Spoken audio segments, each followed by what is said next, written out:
Hello students, আজকের আমি তোমাদের এসএইচএম বা সিম্পল হারমোনিক মোশনের পার্ট 2টা পড়াবো।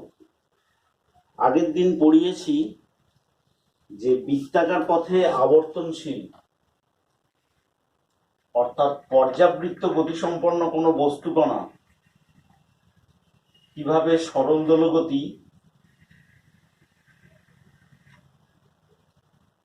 সরল দোলগতি তৈরি হয় সেটা আমরা পড়েছি। ঠিক আছে, আগের দিন এটা পড়েছি যে এখান থেকে কিন্তু বস্তুটা যাত্রা করেছিল এই বিন্দু থেকে। যখন টাইম ইকুয়াল টু 0 ছিল তখন বস্তুটা কিন্তু এখানে, তখন লম্ব পাদবিন্দু টানলে পাদবিন্দুর অবস্থান কিন্তু এখানটায়, অর্থাৎ সাম্যাবস্থায়। এক্স অক্ষের কোথায়? এক্স অক্ষের সাম্যাবস্থায়। লম্ব পাদবিন্দুর অবস্থান এক্স অক্ষের সাম্যাবস্থায়। আজকে আর একটা নতুন কিছু জিনিস শেখা যাক।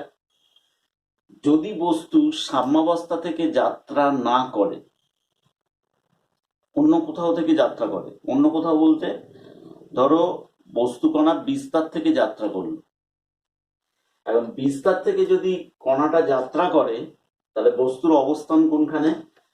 টি ইকুয়াল টু 0 সময়ে বস্তু কিন্তু এখানে। কারণ আগের দিনে বলেছিলাম যে যে কোনো বস্তুকণা সরল দোলগতিতে যখন যাত্রা করে বা সরল দোলগতি যখন মেনটেন করে তখন তার গতিপথের সর্বাধিক সরণকে বলা হবে বিস্তার। তাহলে এই যে বৃত্তাকার পথের সর্বাধিক সরণ কিন্তু এখান থেকে এটা, তাহলে এটাই হবে বিস্তার। তাহলে বিস্তার থেকে কণাটা যাত্রা করছে, কোন দিকে যাচ্ছে? মনে করে নাও অ্যান্টি ক্লক ওয়াইজেই কণাটা মনে করে নাও যাত্রা করছে, মানে শুরু করলো। তাহলে যখন টাইম 0 তখন কণাটা এখানে, এক্স অক্ষের কোথায়? এক্স অক্ষে কণাটা বিস্তারে অবস্থান করছে। ওকে, এটা তাহলে এখানে নয়, এই জায়গাটায় নয়। তাহলে কণাটা এখন এখান থেকে স্টার্ট করলো। এইবার স্টার্ট করে যখন এখান থেকে এই যাচ্ছে, যেতে যেতে যেতে যেতে যখন এরকম জায়গায় পৌঁছলো, ধরো এটা ধরো এ বিন্দুতে ছিল, এখান থেকে ধরো বি বিন্দুতে গেল, যেই গেল কেন্দ্রে একটা কোণ তৈরি হবে। এই কোণটা কত? অবশ্যই থিটা। আমরা আগের দিনে কি পড়েছি? এখান থেকে এখানে যেতে যদি সময় লাগে টি, তাহলে এখান থেকে এখানে গেলে কোণ থিটা ইজ ইকুয়াল টু কি লেখা যায়? Omega t. কোণ theta equal to omega t, কারণ বস্তুকণা সমকৌণিক বেগে এই বৃত্তাকার পথটাকে আবর্তন করছে। তাহলে টি সময়ে বস্তু এ বিন্দু থেকে বি বিন্দুতে গেল, যেই এ থেকে বি বিন্দুতে গেল আমি কি করব? বি বিন্দু থেকে একটা লম্ব পাদবিন্দু টানবো। বি বিন্দু থেকে লম্ব পাদবিন্দু টানলাম এখানে, তাহলে সরণ কোনটা? এন। এ কিন্তু এ থেকে কিন্তু কোন স্টার্ট করেছে, তাহলে এ থেকে বি তে গেল, তাহলে সরণ কোনটা? এন। কখনোই নয়, সরণকে অলওয়েজ মাপা হবে সাম্যাবস্থান হতে। যেখানেই যাক বস্তু, যেখানে ঘুরুক বা যেখানেই যাক, সরণ সবসময় সাম্যাবস্থান থেকে মাপতে হবে। তাহলে সরণ কোনটা? সরণ হলো ওএন। ঠিক আছে, তাহলে এ থেকে বি তে গেলে, এ থেকে বি তে গেলে সরণ কত? সরণ ওএন ইকুয়াল টু এক্স। এখান থেকে এটা, যেহেতু এক্স অক্ষ বরাবর মানে পাদবিন্দুর সরণ হচ্ছে, আমি সরণটাকে এক্স দিয়ে ডিনোট করব। ওকে, লক্ষ্য করো ফ্রম ট্রায়াঙ্গেল, কোন ট্রায়াঙ্গেল? ওবিএন। তাহলে ON by OB that is equal to কি লেখা যায় কস থিটা। দেখে নাও ON by OB equal to cos theta, that is equal to কি লেখা যায় কস থিটার জায়গায় ওমেগা টি। ঠিক আছে, কস থিটার জায়গায় ওমেগা টি। আচ্ছা এইবারে দেখো, লক্ষ্য করো ওএন কিন্তু এক্স, এবারে ওবি, ওবি যা ওয়ে তাই, OB equal to OA, OB equal to O A that is equal to সর্বোচ্চ সরণ, সর্বোচ্চ না সর্বাধিক সরণ মানে হলো অ্যাম্প্লিটিউড, অ্যাম্প্লিটিউড বা বিস্তার। তাহলে এখান থেকে এটা হলো বিস্তার, তাহলে একই বৃত্তের ব্যাসার্ধ, তাহলে এটাও হবে বিস্তার, এটাও হবে বিস্তার। তাহলে কণা যখন এ থেকে বি তে গেল তখন তার সরণ দাঁড়াচ্ছে এক্স, তাহলে x by A is equal to cos omega T, X equal to কত এ কস ওমেগা টি। তাহলে এটাও সরল দোলগতি সম্পন্ন কণার সরণের পরিমাণ। অথচ আগের দিনে আমরা কি পড়েছি, x equal to a sine omega t. ঠিক আছে, x equal to a sine omega t পড়েছি, কিন্তু সেটা কোথা থেকে, বস্তু ছিল এখান থেকে, খেয়াল করে রাখো বস্তু এখানে ছিল, এখান থেকে লম্ব পাদবিন্দু টেনেছিলাম, পাদবিন্দুটা কোথায় ছিল, মূল বিন্দুতে, এক্স অক্ষের মধ্যবিন্দুতে। তাহলে আমি ধরে নেব বস্তুকণা মধ্যবিন্দু থেকে স্টার্ট করেছিল এবং তার ক্ষেত্রে সরণের সমীকরণ হয়েছিল x equal to a sine omega t. আজকে দেখলাম যে কণাটা যদি বিস্তার থেকে যাত্রা শুরু করে তখন তার সমীকরণ হলো x equal to a cos omega t. এটাই সরল দোলগতির সব থেকে ইম্পর্টেন্ট একটা ব্যাপার। দেখো তোমাদেরকে যদি কোনো অঙ্ক দেয় বা তোমাদেরকে যদি কোনো যে কোনো প্রবলেম যদি দেয়, হয়তো বলে দিল বস্তু কণা সাম্যাবস্থান থেকে যাত্রা করেছে, একদম চোখ বুজিয়ে লিখবে সাম্যাবস্থান থেকে যাত্রা করলে x equal to a sine omega t হয়, আর বিস্তার থেকে যদি যাত্রা করে তাহলে এক্স ইকুয়াল টু কি হবে এ কস ওমেগা টি হবে। ঠিক আছে, তাহলে এটাই হলো সরল দোলগতির সব থেকে ইম্পর্টেন্ট একটা বৈশিষ্ট্য। আচ্ছা এইবারে এখান থেকেও আমরা পরপর পরপর বেগ ত্বরণ বার করতে পারি।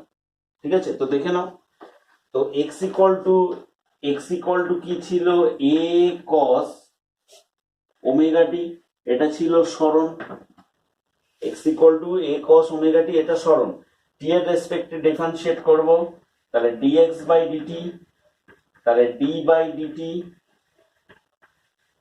এ কস ওমেগা টি।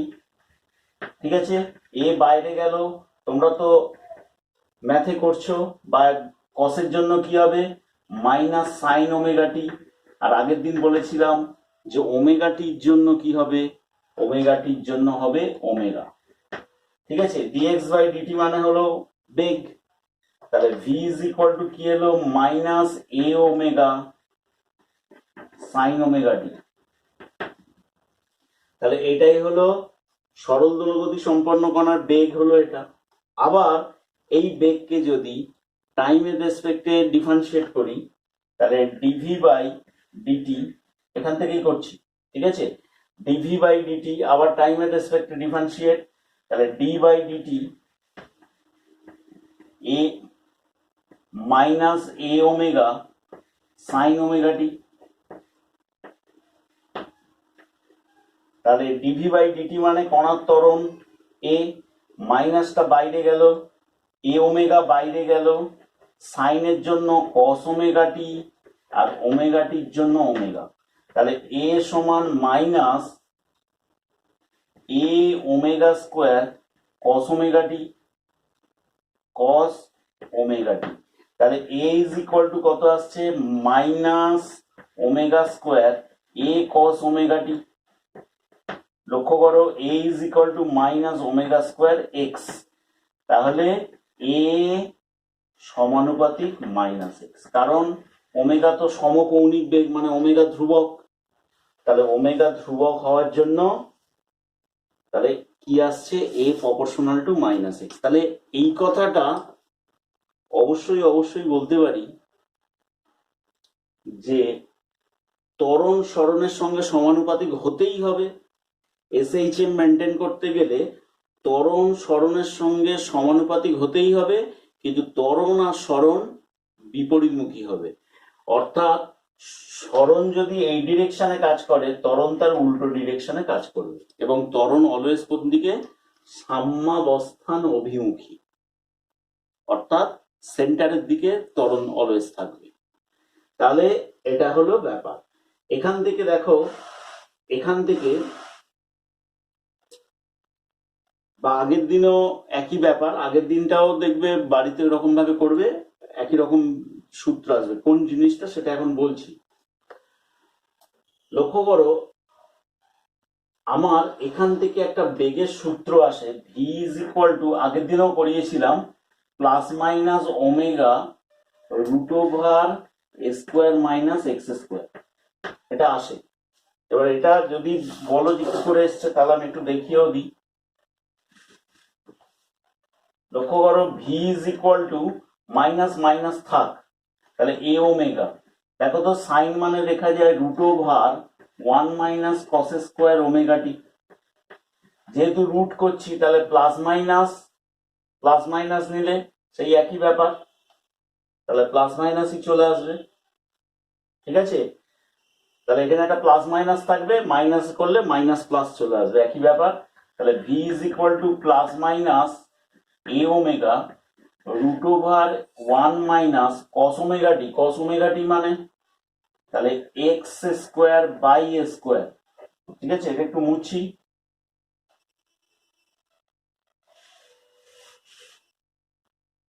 তাহলে ডিভি বাই ডিটি, কণার ত্বরণ, সরি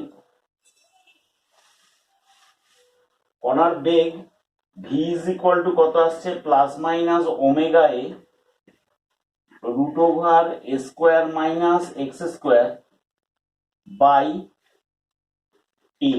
তো এ কেটে গেল, তাহলে ভি ইজ ইকুয়াল টু কত, plus minus omega root over square minus x square. তাহলে এটা বেগের একটা সূত্র, সরল দোলগতি সম্পন্ন কণার বেগ মানে এটাই বোঝায়। ঠিক আছে, আচ্ছা, তাহলে আগেরটা এইটা, হ্যাঁ এটাও বোঝায়, এটাই ম্যাথের ক্ষেত্রে ম্যাক্সিমাম ইউজ হয়। আচ্ছা, তো এখান থেকে আমরা বেগ কোথায় সর্বোচ্চ কোথায় সর্বনিম্ন এই সূত্রটা থেকে আমরা বার করতে পারি। তো দেখো, লক্ষ্য করো,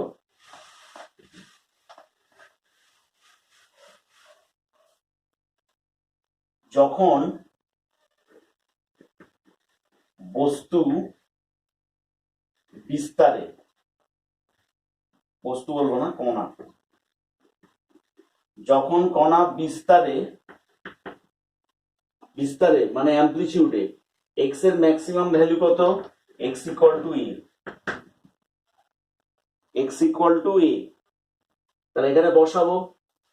তাহলে ভি ইজ ইকুয়াল টু কত, plus minus omega root over square minus A square, that is equal to কত, 0। তাহলে এটাই হলো বেগ মিনিমাম, এটাই হলো মিনিমাম ভেলোসিটি, এর থেকে কম ভেলোসিটি হতেই পারে না। ঠিক আছে, অর্থাৎ এখানটায় কণার আদৌ কোনো বেগ নেই। উদাহরণ দিয়ে বুঝিয়ে দিচ্ছি। এবারে দেখো, যখন কণা সাম্যাবস্থা মানে ও বিন্দুতে ধরবো, সাম্যাবস্থায়, তখন এক্স ইকুয়াল টু 0। সাম্যাবস্থা থাকলে এক্স এর ভ্যালু কত, এক্স এর ভ্যালু নেই, এক্স ইকুয়াল টু 0। তাহলে এখান থেকে ভি ম্যাক্স আসবে কত, plus minus omega root over square minus 0 square, that is equal to plus minus omega. তাহলে এটা হলো সর্বোচ্চ বেগ। ঠিক আছে, আগের দিনে ইকুয়েশনে বসাবে, দেখবে একই রকম পাবে। তাহলে কি শিখলাম এই যে বিস্তারে কণার বেগ অলওয়েজ 0 হয়, কিন্তু সাম্যাবস্থানে বেগ সর্বোচ্চ হয়। আমি আবার বলছি, আমি উদাহরণ দিয়ে দেখি। এইবার লক্ষ্য করো, এটা একটা ব্যাপার এলো। এইবার লক্ষ্য করো, আমার ত্বরণ ছিল মাইনাস ওমেগা স্কোয়ার এক্স। আবার বলছি, ঋণাত্মক চিহ্ন শুধুমাত্র বোঝাবে ত্বরণ আর সরণ বিপরীতমুখী, আর অন্য কোনো ব্যাপার নেই। তাহলে তাই যদি হয়ে থাকে, আমি যদি এর মড নিই, মানে মাইনাসটা লিখবো না, ঠিক আছে? তাহলে এর যদি মড নিই তাহলে ওমেগা স্কোয়ার এক্স। তাহলে কণা যখন বিস্তারে এক্স ইকুয়াল টু এ বসাবো, তাহলে এটা এম এক্স হয়ে যাবে কত, ওমেগা স্কোয়ার এ, এক্স এর জায়গায়। তাহলে এটা হলো সর্বোচ্চ ত্বরণ। ওকে, কণা যখন সাম্যাবস্থায় তখন a minimum omega square into zero, কারণ এক্স এর ভ্যালু জিরো, এখানে বসিয়ে দিচ্ছি, দ্যাট ইজ ইকুয়াল টু কত, জিরো। তাহলে একটা জিনিস লক্ষ্য করো, সরল দোলগতি সম্পন্ন কণার বেগ যখন শূন্য তখন কিন্তু ত্বরণ সর্বাধিক। যখন কণার বেগ সর্বাধিক তখন তার ত্বরণ কত, শূন্য। তাহলে এখান থেকে সরল দোলগতি সম্পন্ন কণার একটা উল্লেখযোগ্য বৈশিষ্ট্য পেলাম, বেগ যখন শূন্য ত্বরণ সর্বোচ্চ, বেগ যখন সর্বোচ্চ ত্বরণ তখন শূন্য। তাহলে এটা কিন্তু একটা সরল দোলগতির খুবই ইম্পর্টেন্ট একটা ব্যাপার। তো তোমাদেরকে বলেছিলাম যে এখানে একটা উদাহরণ দিয়ে দেখিয়ে দেবো। তো লক্ষ্য করো, আমি এখান থেকে এখানেই করছি। লক্ষ্য করো, একটা pendulum, this is a pendulum. এই পেন্ডুলামটাকে যখন আমরা দুলিয়ে ছেড়ে দিই, পেন্ডুলামটাকে যখন আমরা দুলিয়ে ছেড়ে দিই, পেন্ডুলামটা এখানটা এলো, এখান থেকে এই এলো, যাওয়া এখানে আসার পরে আবার এখান থেকে ব্যাক করে আবার এই জায়গাটা এলো, মানে সাম্যাবস্থানে এলো, এসে বিপরীত দিকে আবার চলে এলো, আবার বিপরীত দিকে চলে এলো। তাহলে কেসটা কি হলো, এখান থেকে কণা এই গেল, তারপর আবার ব্যাক করলো, ব্যাক করে আবার বিপরীত দিকে গেল, আবার এখান থেকে এই গেল। তো লক্ষ্য করো, এই গতিপথের মধ্যে তার বিস্তার কিন্তু এটাই অ্যামপ্লিচিউড, এটাই তার গতিপথের সর্বাধিক সরণ, এখান থেকে এটা। এখন যখন কণাটা বিস্তারে পৌঁছয়, এই পেন্ডুলামটা গিয়ে এখানে কিন্তু স্টপ, তারপরে আবার ব্যাক করে। তাহলে এখান থেকে গিয়ে যখন এখানে পৌঁছলো, এই যে স্টপ হয়ে গেল, তাহলে বিস্তারে কণার বেগ শূন্য, বাট ত্বরণ অলওয়েজ সাম্যাবস্থান ও অভিমুখী। এখানে বেগ শূন্য, বাট ত্বরণ কোন দিকে কাজ করছে, কেন্দ্রের দিকে, অর্থাৎ বস্তুটাকে কেন্দ্রের দিকে আনতে চাচ্ছে, পেন্ডুলামের ববটাকে কেন্দ্রের দিকে আনতে চাচ্ছে, ঠিক আছে? তখন ত্বরণের মান সর্বাধিক। আবার এখান থেকে যখন স্টার্ট করলো, মানে বেগ শূন্য অবস্থা থেকে যখন স্টার্ট করলো, ত্বরণ যখন ম্যাক্সিমাম, এখান থেকে যখন স্টার্ট করলো, স্টার্ট করে করে করে করে যে মুহূর্তে সাম্যাবস্থায় এলো, কণা কিন্তু আর কোনো ত্বরণ নেই, কারণ সে সাম্যাবস্থা অভিমুখিত, সাম্যাবস্থায় এসে গেলে কণার ত্বরণ শূন্য। কিন্তু তার বেগ সর্বাধিক, অর্থাৎ এখানে পেন্ডুলামের বব বা পিণ্ড বলা হয়, পেন্ডুলামের ববের ক্ষেত্রে বেগ সর্বাধিক। এই গতিজাড্যের জন্য সে আবার এদিকে চলে যাচ্ছে, বাট ত্বরণ নেই। গতিজাড্যের জন্য বেগ এদিকে যাচ্ছে, আবার ত্বরণ বাড়ছে, ত্বরণটা কোন দিকে বাড়ছে, বিপরীত দিকে বাড়ছে, অথচ বস্তু গতিজাড্যের জন্য চলে যাচ্ছে, গিয়ে আবার এখানে গিয়ে বেগ কি হয়ে গেল, শূন্য। কারণ বেগ তো কমছে, বেগ তো কমিয়ে দিচ্ছে, ত্বরণটা ধীরে ধীরে বেগকে কমিয়ে দিচ্ছে, গিয়ে এখানে আবার শূন্য। আবার ওই ত্বরণটা এখানে সর্বাধিক, সে আবার ব্যাক করে আবার সাম্যাবস্থায় নিয়ে আসবে, আবার বেগ সর্বাধিক হবে, আবার এইদিকে চলে যাবে। তাহলে এইরকম ভাবেই কিন্তু পেন্ডুলাম ক্রমাগত দুলতে থাকে। তাহলে পেন্ডুলামও একটা সরল দোলকের একটা বড় পার্ট, ঠিক আছে? পেন্ডুলাম হলো, মানে পেন্ডুলামের গতি হলো সরল দোলক গতি, এসএইচএম। আচ্ছা, সেটা আমরা পরে দেখাচ্ছি। তাহলে এই হয়ে গেল পেন্ডুলামের একটা ব্যাপার। আচ্ছা, এইবারে দেখো, এইবারে যেটা দেখাই যে আমার ত্বরণের সূত্র দাঁড়াচ্ছে এটা, জাস্ট ফর ভ্যালু নিলে acceleration is equal two omega square x. ধরো ওমেগা মানে কি লেখা যায়, 2π/T তার হোল স্কোয়ার। ওমেগা মানে কি লিখতে পারি, 2π/T। এটা তোমরা দ্বিতীয় গতিতে পড়েছো। তাহলে 2π/T এর হোল স্কোয়ার সমান কত, a/x। তাহলে টি কত আসবে, 2π√x/e। তাহলে এটাই হলো সরল দৈর্ঘ্য সম্পন্ন কণার পর্যায়কালের সূত্র। ঠিক আছে, পর্যায়কাল সমান 2π√x/a। এরপরে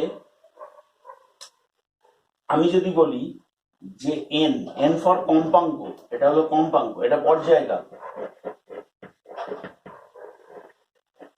এটা হলো কম্পাঙ্ক।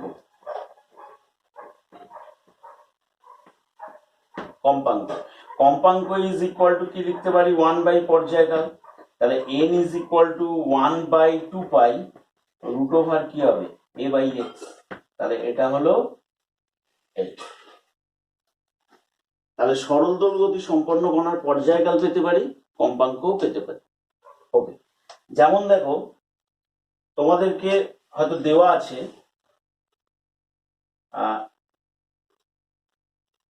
ধরো দেওয়া আছে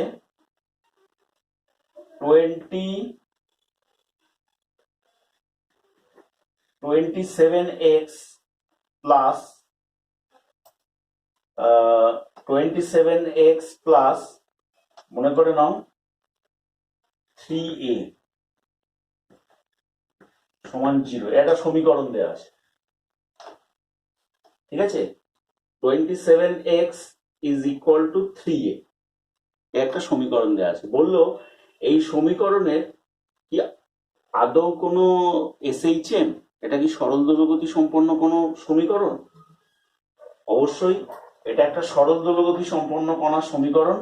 তাহলে 3a is equal two -20x। ঠিক আছে, 3 লং 27। তাহলে a সমান কত আসছে, -9x। ত্বরণ 9 তো ধ্রুবক, 9 তো অবশ্যই ধ্রুবক। তাহলে ত্বরণ সরণের সঙ্গে সমানুপাতিক, ঋণাত্মক চিহ্ন বোঝাচ্ছে বিপরীতমুখী। তাহলে এটা অবশ্যই সরল দৈর্ঘ্য সমীকরণ ছিল এটা।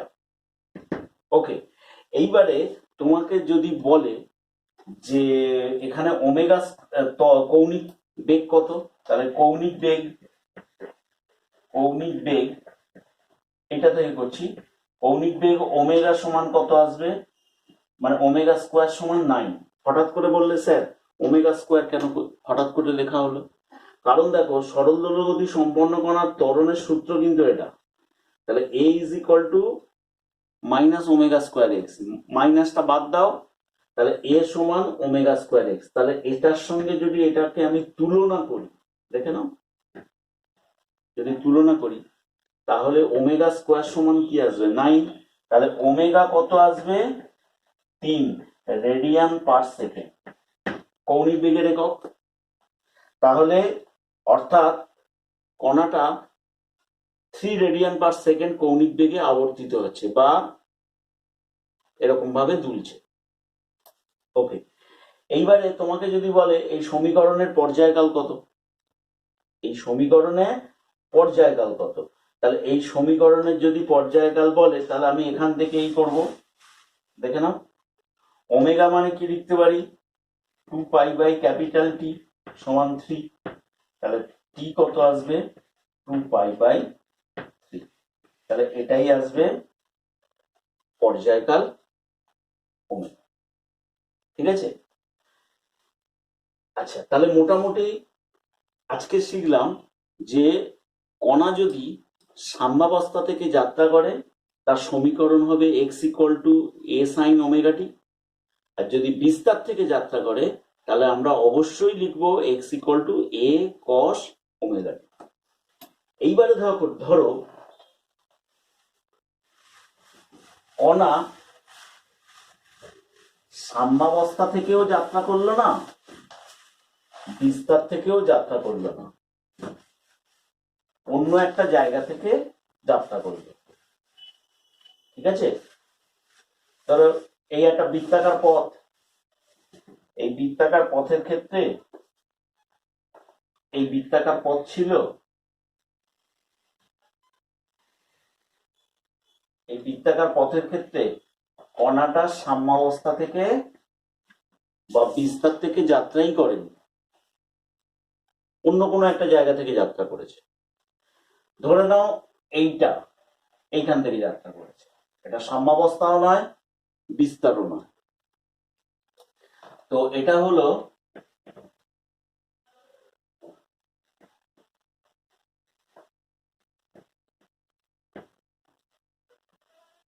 স্টার্টিং পয়েন্ট, এখান থেকে স্টার্ট করছে, তাহলে টাইম ইজ ইকুয়াল টু 0। তাহলে এখান থেকে কি করব, লম্ব পাদবিন্দু টানবো। তাহলে এটা হলো আগে থেকে কণার সরণ হয়ে আছে, এই জায়গাটায় কণার সরণ আগে থেকে হয়ে আছে। সরণটাকে কোত্থেকে মেজারমেন্ট করব, অবশ্যই মধ্যবিন্দু হতে। তাহলে মধ্যবিন্দু থেকে আগে থেকে সরণ হয়ে আছে, সরণ কত, x0।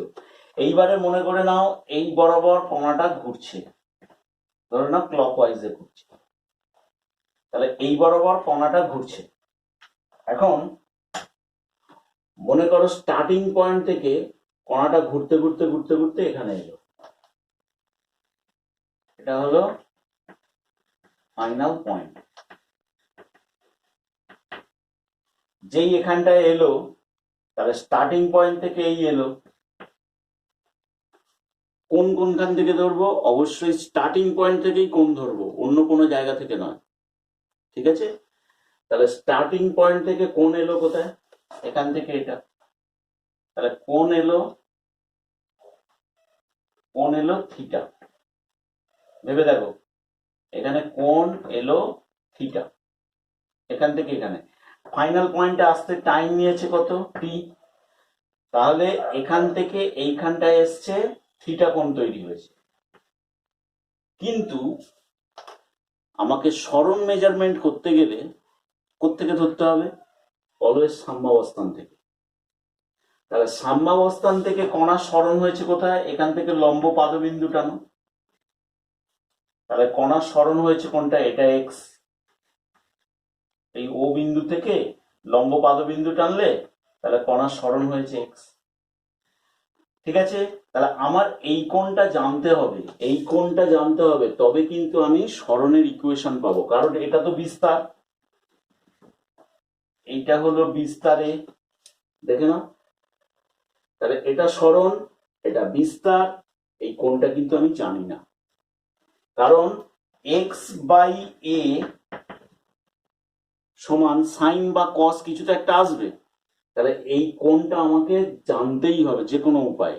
তাহলে কি করে জানবো, লক্ষ্য করো, কণা স্টার্টিং পয়েন্ট থেকে ফাইনাল পয়েন্টে এসছে থিটা কোণে, কিন্তু কণার আগে থেকে যে সরণ হয়েছিল তার জন্য কত কোণ ছিল সেটা কই হলো না তো, বা সেটা কই বলা হলো না তো। তাহলে তার জন্য আগে যে কোণ ছিল সেটা এটা, সাপোজ ফাই, আগে থেকে কোণ করে আছে, কত কোণ করে আছে, ফাই কোণ করে আছে। তাহলে এখান থেকে কোণ হলো, এই ভালো করে লক্ষ্য করো, এই যে স্ট্রেট লাইন, এই যে ওয়াই অ্যাক্সিসের সঙ্গে কোণটা করে আছে ফাই। ঠিক আছে, এবার স্টার্টিং পয়েন্ট থেকে ফাইনাল পয়েন্টে গেল, কোণ হলো থিটা, কিন্তু আমার এই অ্যাঙ্গেলটা চাই। এবার এই অ্যাঙ্গেল সমান এই অ্যাঙ্গেলটা, এইটা আর এইটা একান্ত কোণ, তাহলে এই কোণটা কত হবে, থিটা মাইনাস ফাই। তাহলে ভেতরের এই অ্যাঙ্গেলটা তাহলে কত এলো, থিটা মাইনাস ফাই। দেখো ক্লিয়ার কিনা। তাহলে আগে থেকে যে কোণ তৈরি হয়েছিল সেটা ফাই, তার জন্য সরণ ছিল x0, স্টার্টিং পয়েন্ট থেকে ফাইনাল পয়েন্টে এলো থিটা কোণে, কিন্তু সাম্যাবস্থান থেকে তার সরণ হলো কত, x, তার জন্য কেন্দ্রে কোণ হলো কত, থিটা মাইনাস ফাই। তাহলে এখানে লিখতে পারি সাইন থিটা মাইনাস ফাই। ওকে, তাহলে সাইন, এইবার লক্ষ্য করো থিটা মানে কি, এখান থেকে এখানে আসছে টি টাইমে, ওমেগা কৌণিক বেগে, থিটা মানে লেখা যায় ওমেগা টি, আর ফাই একটা ধ্রুবক অ্যাঙ্গেল। কেন ধ্রুবক? স্টার্টিং পজিশনে কণাটা থিটা ফাই কোণেই ছিল, মানে ওটা ধ্রুবক কোণ, দ্যাট ইজ ইকুয়াল টু এইটা ফাই। দেখো তাহলে x by A is equal to this, তাহলে x equal to a sine omega t minus phi. তাহলে এটা কি কোনো সরল দূরগতির ইকুয়েশন? অবশ্যই এটাও সরল দূরগতির ইকুয়েশন। তাহলে এই যে কোণটা, এই কোণটাকে আমরা কি বলবো? এই কোণটাকে বলবো প্রারম্ভিক দশা কোণ। প্রারম্ভিক দশা কোণ, বা একে বলা হচ্ছে কি ইপক, একে বলা হয় ইপক, প্রারম্ভিক দশা কোণ ইপক বলা হয়। ঠিক আছে, আর সাইনের সঙ্গে এই যে টোটাল অ্যাঙ্গেলটা মানে ওমেগা টি মাইনাস ফাই, এই যে টোটাল অ্যাঙ্গেলটা, এই সাইনের সঙ্গে এই টোটাল অ্যাঙ্গেলটাকে বলা হচ্ছে মানে সরল দোলগতি সম্পন্ন কোণার দশা কোণ। ঠিক আছে, দশা কোণ এই টোটালটাই, মানে আমরা একটু আগে যেটা লিখলাম x equal to a sine omega t, তাহলে এটাও কিন্তু এই ওমেগা টিটা কিন্তু দশা কোণ। ঠিক আছে, ওমেগা টি মাইনাস ফাই এটাও দশা কোণ, তবে এই দশা কোণের মধ্যে একটা প্রারম্ভিক দশা রয়ে গেছে, মানে কি আগে থেকে সরল দোলগতি সম্পন্ন কণাটা কোণ করেছিল, আগে থেকে একটা কোণ করেছিল, সেই কোণটা হলো এটা। তাহলে এটাও কিন্তু সরল দোলগতি সম্পন্ন কণা, সরল। একেও ডিফারেন্সিয়েট করা যাবে, এটা আবার আমরা পার্ট 3 থেকে বলতে শুরু করব। ওকে, তাহলে আজকের এই পর্যন্ত, বাই।